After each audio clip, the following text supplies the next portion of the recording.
그가 많은 민족들 사이에 이를 심판하시며 먼 곳 강한 이방 사람을 판결하시리니 무리가 그 칼을 쳐서 보습을 만들고 창을 쳐서 낫을 만들 것이며 이 나라와 저 나라가 다시는 칼을 들고 서로 치지 아니하며 다시는 전쟁을 연습하지 아니하고.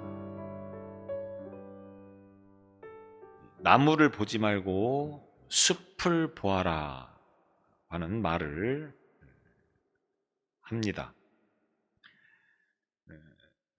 사람이 살아가면서 큰 틀을 보고 그 틀에 맞추어서 살아가는 것이 참 지혜라고 말을 할 수가 있겠습니다.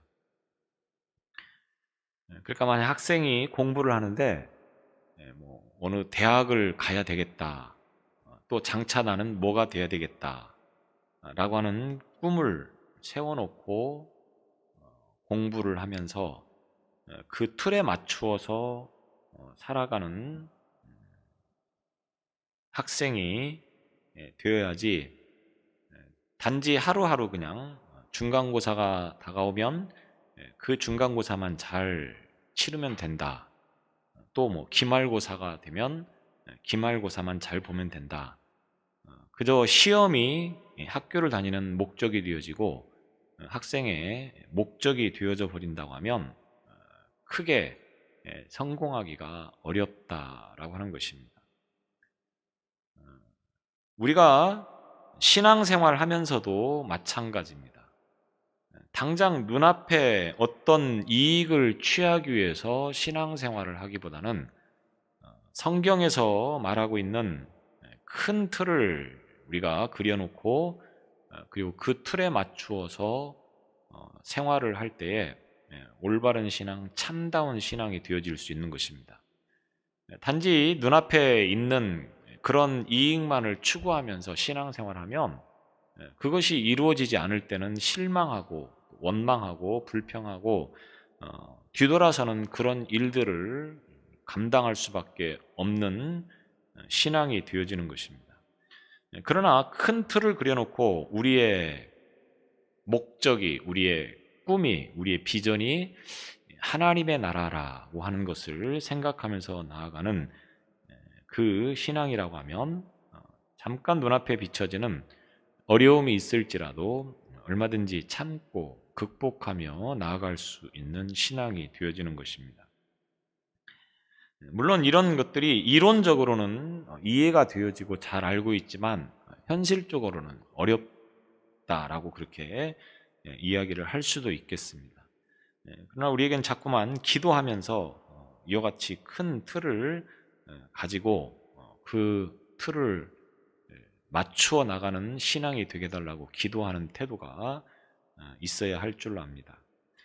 이스라엘에 가장 큰 소망이 있다고 하면 그것은 메시아 왕국의 건설이 되겠습니다.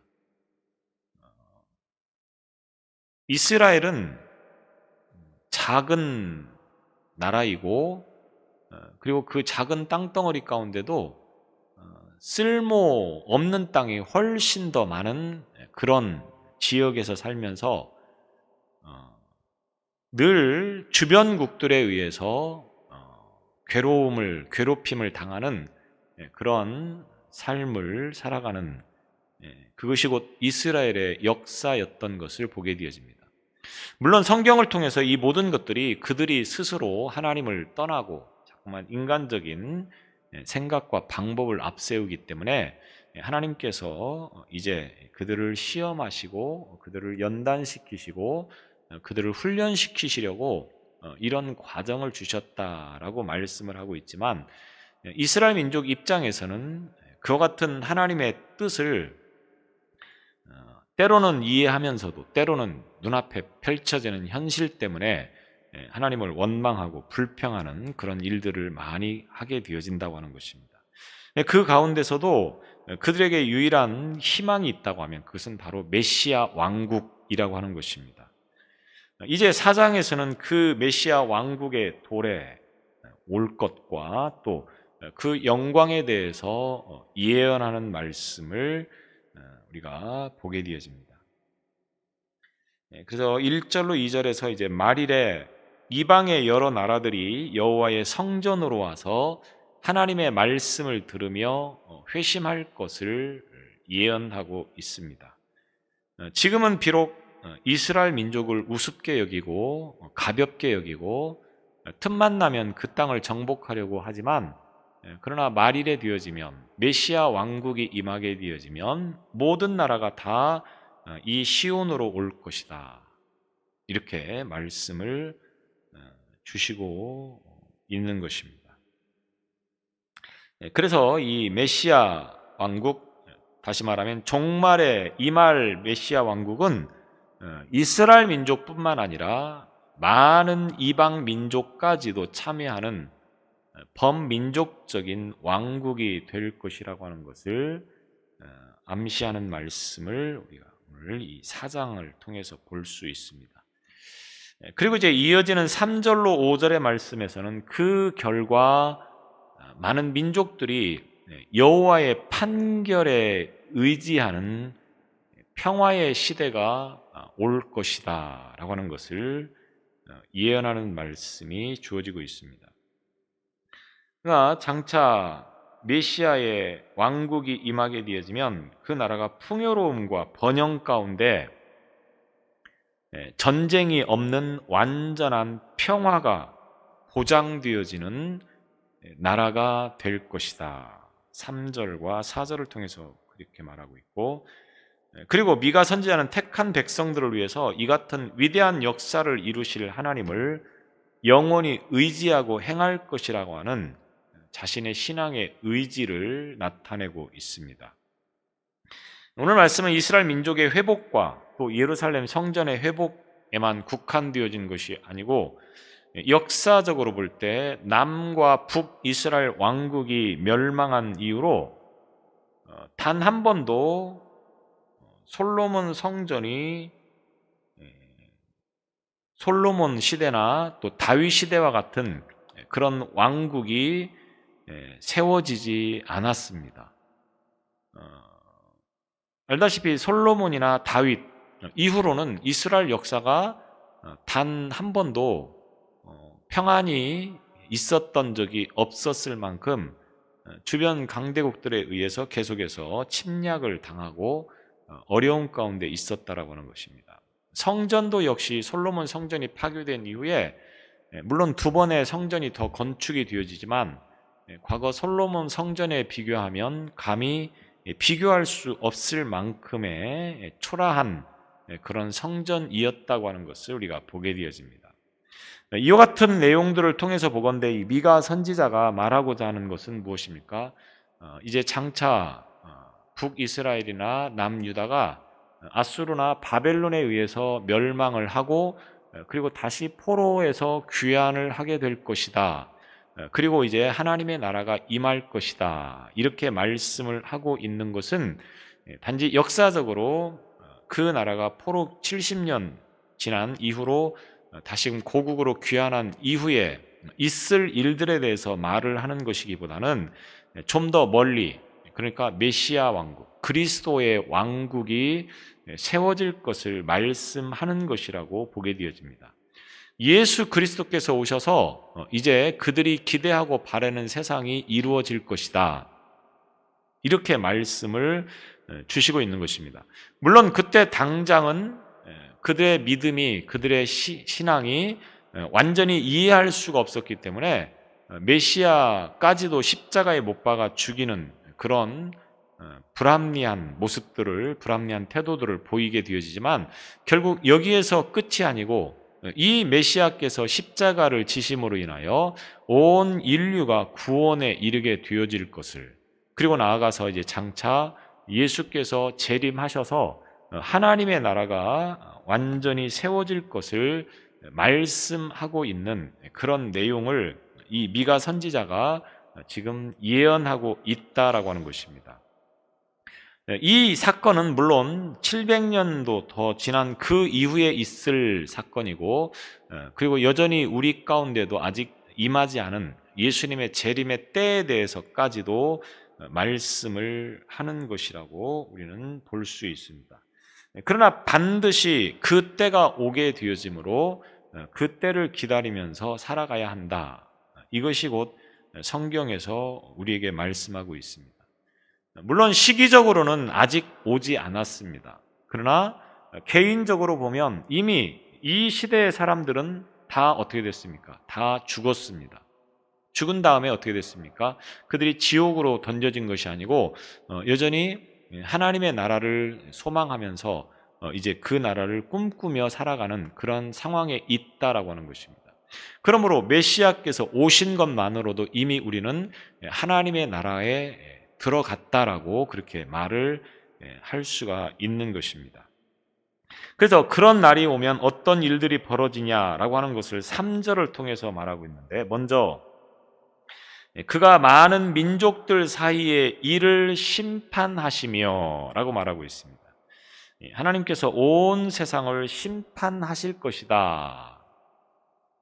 종말에 도래할 메시아 왕국의 가장 큰 특성 가운데 하나는 메시아의 통치로 말미암아 세계 만민에게 완전한 평화가 도래할 것을 말씀하고 있습니다. 평화가 올 것이다, 이렇게 말하고 있습니다.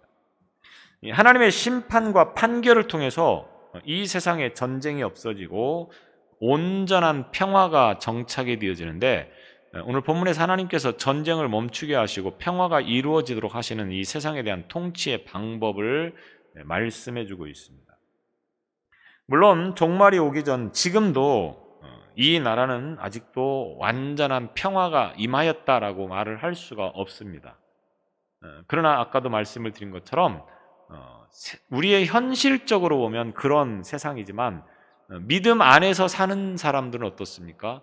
믿음 안에서 사는 사람들은 지금도 충분히 평화를 누리고 있다고 하는 것입니다.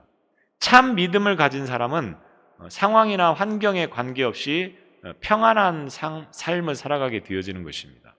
아직도 내가 세상의 지배를 받고 환경 때문에, 상황 때문에 지배를 받으면서 산다고 하는 것은 온전한 그런 믿음에 서 있지 못하기 때문이라고 말을 할 수가 있겠습니다. 예수 그리스도께서 내 안에 오셔서 내 삶의 주인이 되시면 나는 이 땅에 어떤 상황 때문에, 환경 때문에 불편하거나 어떤 어려움이 없이 늘 마음의 평안함을 누리면서 살아가게 되어진다고 하는 것으로 우리는 이해를 해야 된다고 하는 것입니다. 그래서 하나님의 통치는 두 가지 방향으로 이루어지는데, 교회를 향한 것으로 하나님께서 말씀과 성령으로 사람들의 마음을 움직여 깨닫게 하시고 순종하도록 통치하시는 것을 말하고 있습니다. 그러나 세상을 향하여서는 뭡니까?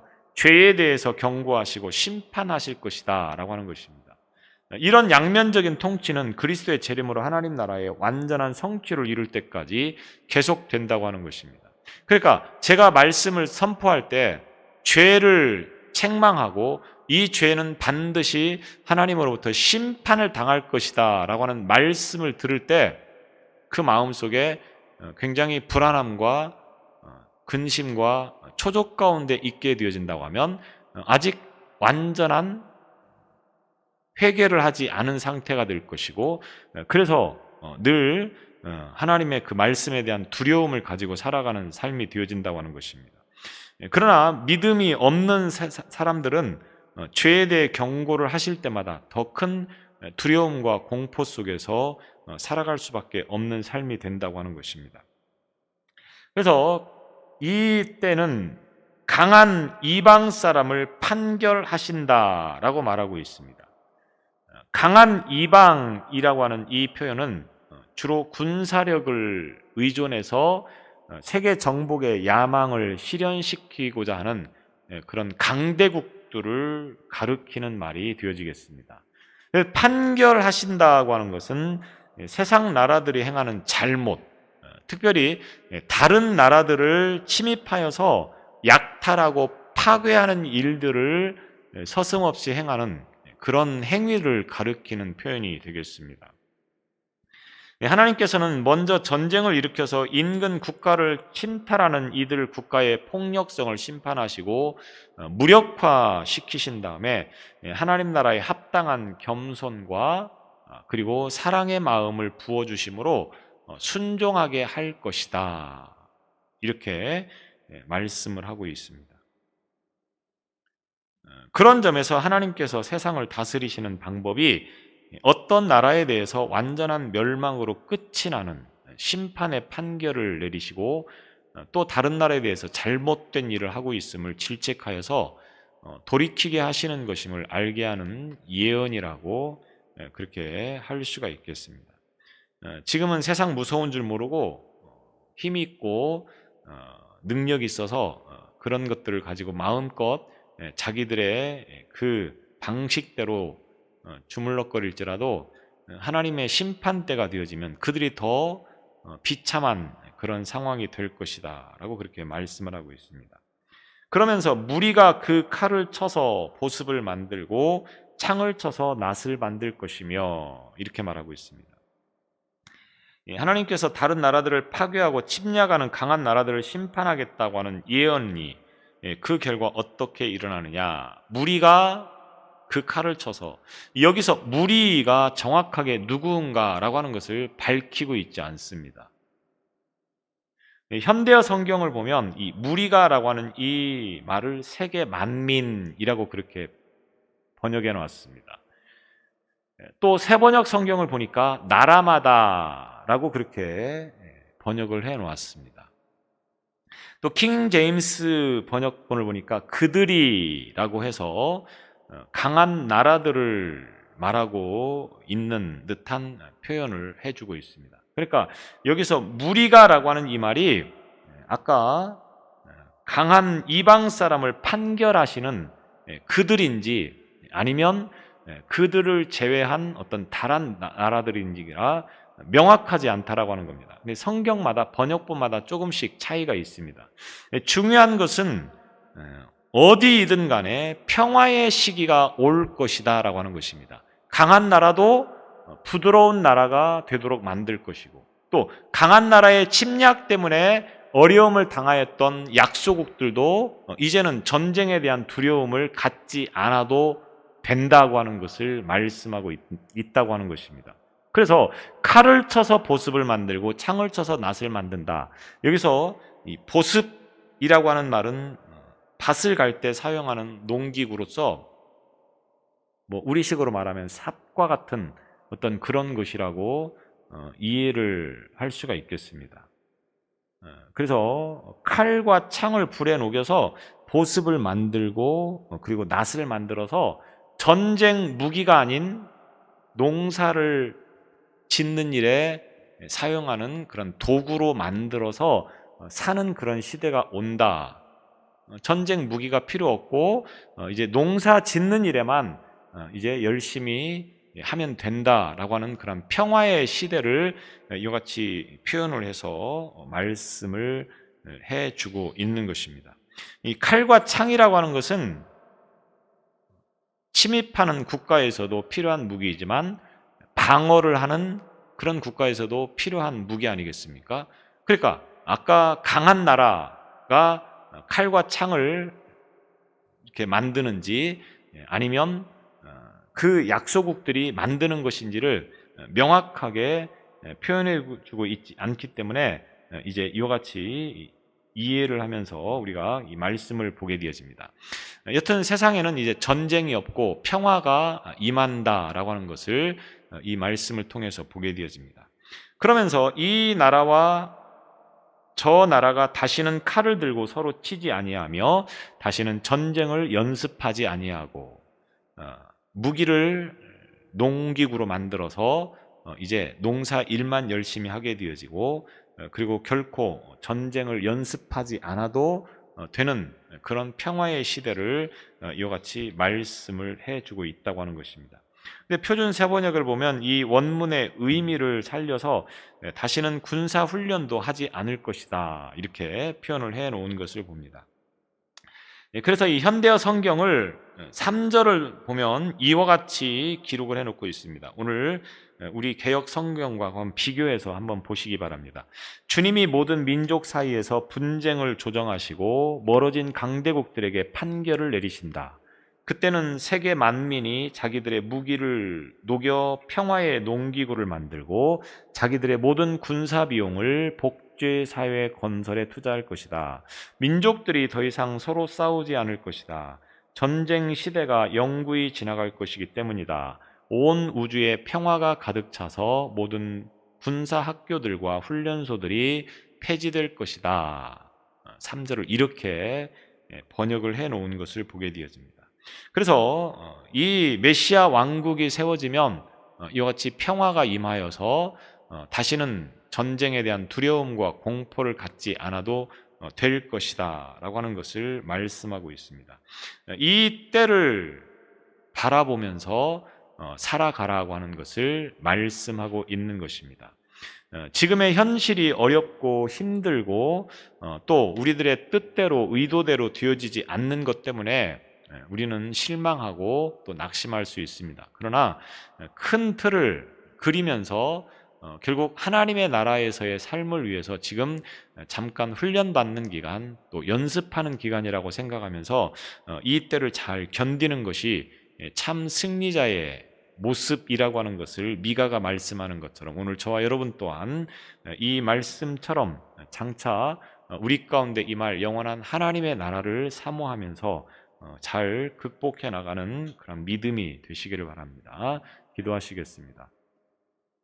우리를 통하여서 하나님의 뜻을 세워가기를 원하시는 주님, 때로는 우리 눈앞에 있는 현실 때문에 낙심하고 좌절하고 절망할 일들이 참으로 많이 있습니다.